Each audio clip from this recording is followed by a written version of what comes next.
내년 총선을 앞두고 민주당 안에서 벌써부터 과열 경쟁이 벌어지고 있습니다. 광주 광산구에서 불법 당원 모집 의혹이 일어 중앙당이 조사에 나섰습니다. 화물차 기사가 지게차를 몰다 사고로 숨졌습니다.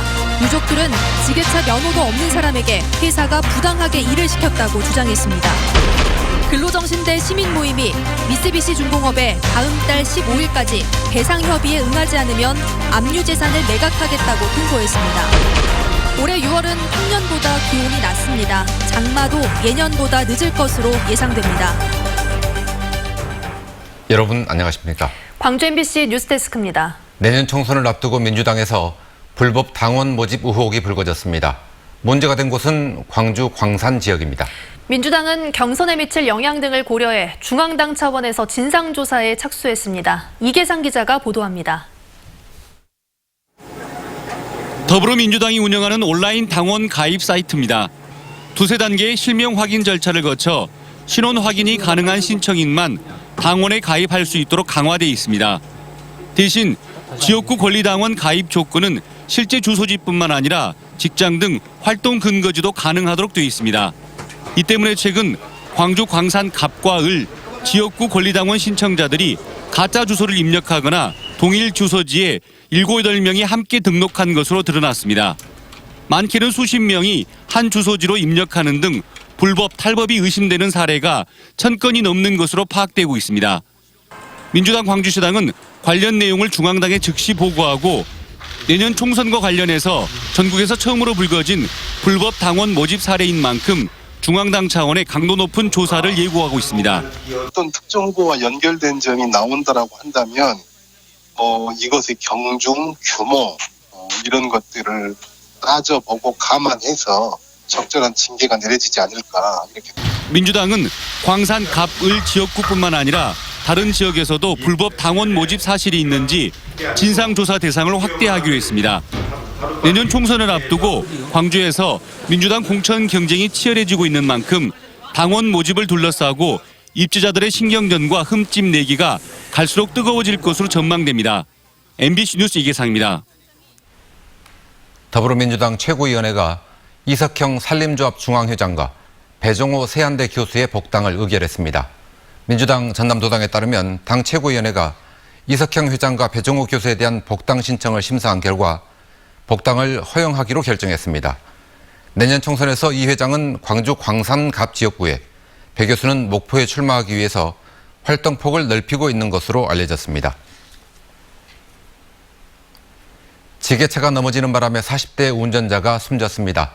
사망자는 원래 화물차 기사로 지게차 면허는 없었습니다. 유족들은 회사 측의 부당한 요구 때문에 덤으로 지게차를 몰다가 사고를 당했다고 주장하고 있습니다. 남궁욱 기자가 취재했습니다.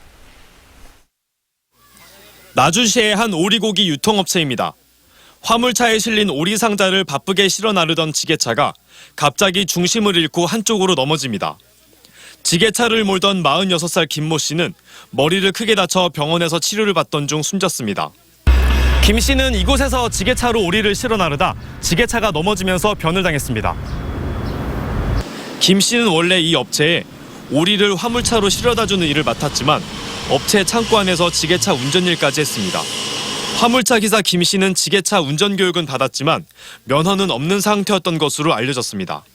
교육은 같이 받았어요. 수료증도 같이 받고. 네. 근데 제가 그 사무실에서 듣기로는 그 수료증으로 바꾸진 않았다. 유족들은 김 씨가 억울한 죽음을 당했다고 주장하고 있습니다. 화물차 기사인 김 씨가 계약에도 없는 지게차 하영 일을 무리하게 하다 사고가 났는데 회사는 이제 와서 직원이 아니라는 이유로 책임을 회피하고 있다는 겁니다. 일감을 이제 안 주죠. 그래서 할 수 없이 회사에서 시키는 대로 지게차를 이제 일할 수밖에 없는 그런 사정이 와 있죠. 해당 업체의 사실관계를 물었지만 취재에 응하지 않았습니다. 경찰과 광주노동청은 회사 관계자들을 상대로 안전관리 실태와 계약 상황 등을 따져보고 있습니다. MBC 뉴스 남궁욱입니다. 근로정신대 할머니와 함께하는 시민모임이 전범기업 미쓰비시에 최후 통첩을 보냈습니다.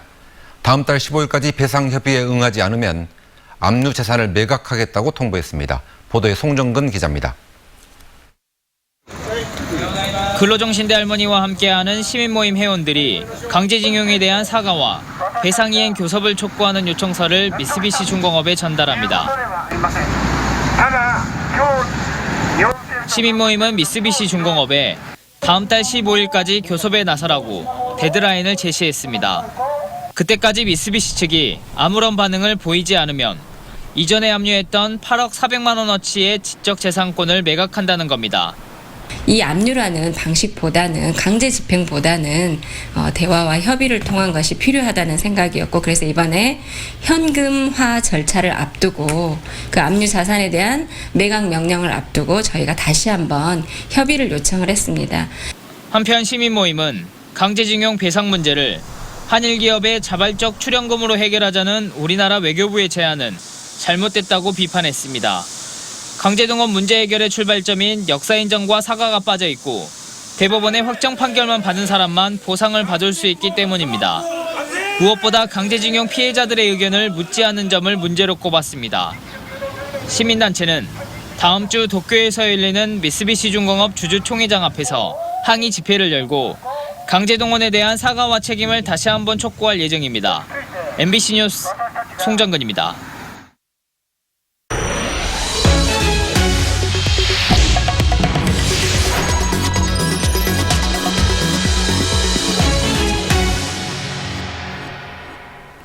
손혜원 의원의 투기 의혹이 불거지면서 목포 근대역사문화공간은 손혜원랜드, 손혜원타운으로 매도됐지만 검찰 수사에서도 여기에선 별 문제가 드러나지 않았습니다. 그런데도 도시재생 사업이 차질을 빚을 수 있다는 우려가 나오고 있습니다. 보도에 김윤 기자입니다. 논란의 시작은 목포 근대역사문화공간 도시재생 사업이었습니다. 손혜원 의원이 이 지역에 남편과 친인척, 지인 등의 명의로 부동산을 사들여 투기를 했다는 의혹이 제기됐습니다. 일부 언론은 목포 원도심 일대 도시재생 사업을 손혜원타운, 손혜원랜드 등으로 부르며 의혹을 키웠습니다. 그러나 검찰 수사 결과 목포 근대역사문화공간 도시재생 사업은 문제가 없는 것으로 드러났습니다. 그 공모 절차와 등등의 다른 문화재청 직원들의 진술을 들어봐도 손혜원 의원이 이걸 역사의 문화 거리로 지정하게 하는 데는 그 특별한 혐의점이 없어서. 숱한 의혹과 문제를 제기했던 일부 언론은 이 문제에 대해서 아무런 언급을 하지 않고 있습니다. 관련 기사 때문에 목포시와 문화재청이 6번의 압수수색을 받고 연인원 190명이 수사를 받았습니다. 목포시의 해당 부서는 잦은 수사에 기피 부서가 된 데다 일부 직원들은 건강 문제를 호소하고 있지만 문제를 제기했던 언론은 아무런 책임을 지지 않고 있는 겁니다. 목포시의 도시재생 사업에도 이상 기류가 감지되고 있습니다. 목포시와 도시재생지원센터가 지난 4월 정부의 문화적 도시재생 사업에 근대 건축물의 시민 신탁안을 공모했지만 탈락했습니다. 건물 소유주가 목포시에 10년 이상 장기간 자산을 위탁하고 목포시는 이를 관리할 조직을 설립해 저렴한 비용에 임대하고 수익을 위탁자와 나누는 방안, 투기 방지와 공익적 활용이라는 참신한 평가도 받았지만 목포시는 선정된 전국 19개 기초자치단체 안에 포함되지 못했습니다. 목포시가 정치적 도구로 사용돼서는 안 될 것이며 도시재생 사업이나 근대역사문화공간 조성 사업에 차질이 있어서는 안 될 것이라고 생각합니다. 지난해 선정된 목포 근대역사문화공간 도시재생 사업은 올해부터 오는 2023년까지 1897 계양 문화의 거리와 서산동 보리마당 도시재생 사업은 지난 4월 활성화 계획이 확정 고시돼 올해부터 본격적으로 추진되고 있습니다. MBC 뉴스 김윤입니다. 6월이면 낮이 길어지면서 더위도 시작되기 마련인데 올해는 낮 기온이 평년보다 낮습니다. 지난 5월과 비교해도 별 차이가 없을 정도인데요. 이렇게 낮은 기온이 지각장마에도 영향을 미치고 있습니다. 이다솔 기상캐스터입니다. 어제와 오늘은 모처럼 맑은 날이 이어졌습니다. 맑게 갠 하늘 사이로 햇볕도 강하게 내리쬐는데요. 오늘 시민들의 체감 더위는 어느 정도였을까요? 그렇게 덥든 안 오고 살만해. 안 더웠어. 살기는 딱 좋지 요새. 그렇게 더운 날은 아니요. 올 6월은 실제로 평년보다 덜 더웠습니다. 평균 기온을 평년 기온과 비교해 본 결과 이달 초에는 기온이 높게 치솟기도 했지만 이후로는 평년 기온을 밑도는 날이 대부분이었습니다.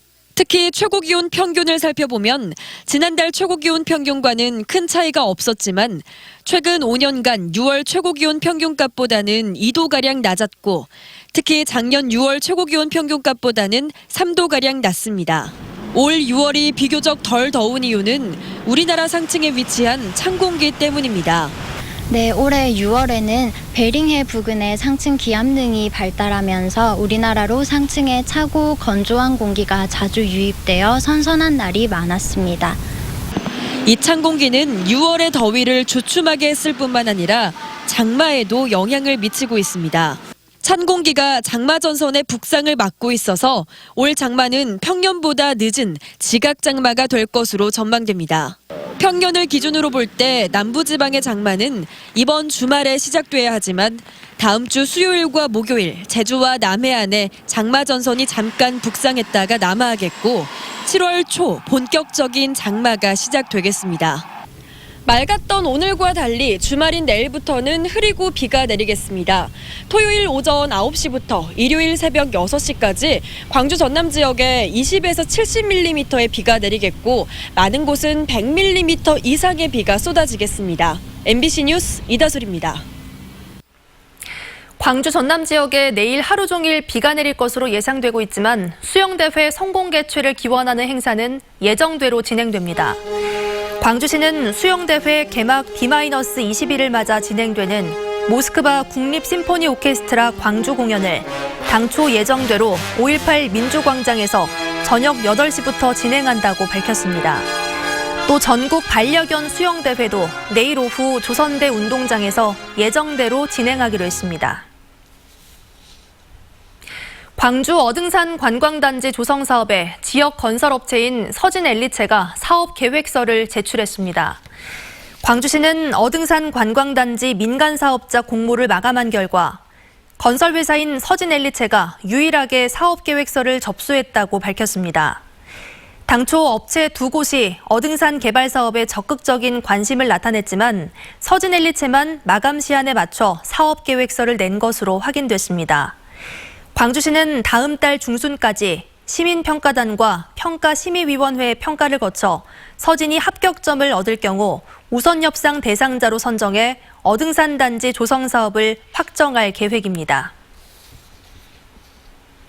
동신대학교가 교육부 감사에서 제기된 비리 혐의에 대해 무혐의 처분을 받았습니다. 어제 사립대학교 관련 보도에 대해 동신대는 교육부 감사 이후 횡령 배임 혐의로 검찰에 고발됐지만 관련 혐의와는 무관하다는 무혐의 처분을 받았다고 밝혔습니다. 또 교육부 감사에서 회계상 교비 관리와 집행 부적정 사항 등이 적발된 건 맞지만 시정 조치했다고 덧붙였습니다. 헌법재판소가 낙태죄 헌법 불합치 결정을 내린 이후 낙태를 한 피의자에게 검찰이 기소유예 처분을 한 첫 사례가 광주지검에서 나왔습니다. 광주지검은 어제 원치 않는 임신을 한 미성년자가 12주 이내에 낙태를 한 사건에 대해 검찰 시민위원회에 만장일치로 기소유예 처분을 내렸다고 밝혔습니다. 지난 4월 헌법재판소는 임신 22주 전인 경우 출산에 대한 자기결정권을 행사할 수 있도록 국가가 낙태를 허용할 수 있다고 결정했고 대검찰청은 임신 12주 이내에 낙태를 한 경우 기소유예 처분을 하도록 기준을 마련했습니다. 재혼한 남편을 도와 12살 여중생 딸을 살해한 혐의로 기소된 친모가 자신의 혐의를 전면 부인했습니다.